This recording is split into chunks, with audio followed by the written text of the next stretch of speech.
So ఇక్కడ మీరు చూడవచ్చు Robert Clive, Joseph Francois Dupleix. Robert Clive ఆనాడు మరి మొదటి కర్ణాటక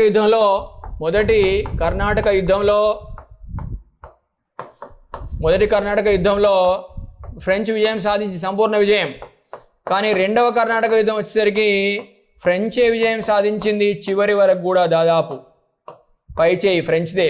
కానీ రాబర్ట్ క్లైవ్ యుద్ధంలోకి ఎంటర్ కావడంతో ఏం జరిగిందంటే విజయం తారుమారైంది. విజయం బ్రిటిష్ వైపు తిరిగింది అని చెప్పవచ్చు. ఎందుకంటే ఆనాడు మరి ఆర్కాట్ను పట్టుకున్నాడు 1752 ప్రాంతంలో రాబర్ట్ క్లైవ్ అనే వ్యక్తి. అందుకే Robert Clive is famously known as hero of Arcot. Arcot వీరుడు అని ప్రసిద్ధిగాంచాడు రాబర్ట్ క్లైవ్.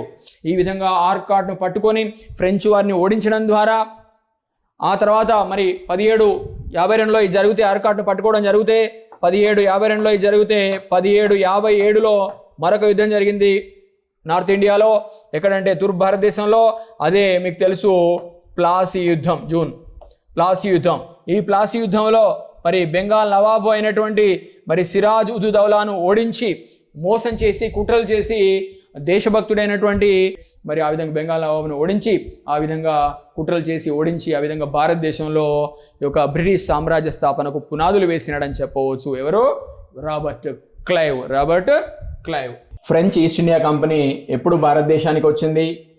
భారతదేశంలోని పశ్చిమ తీరంలో, తూర్పు తీరంలో ఎక్కడెక్కడ తన యొక్క స్థావరాలను, ఫ్యాక్టరీలను స్థాపించింది.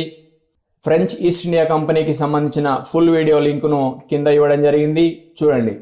తెలంగాణ చరిత్ర సంస్కృతి, ఆంధ్రప్రదేశ్ చరిత్ర సంస్కృతి, భారతదేశ చరిత్ర సంస్కృతి క్లాసెస్ కోసం మా యూట్యూబ్ ఛానల్ మధూస్ ఆన్లైన్ అకాడమీని సబ్స్క్రైబ్ చేసుకోండి.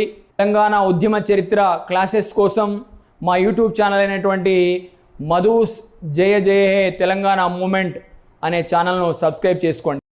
Thanks for watching. We will meet in the next video.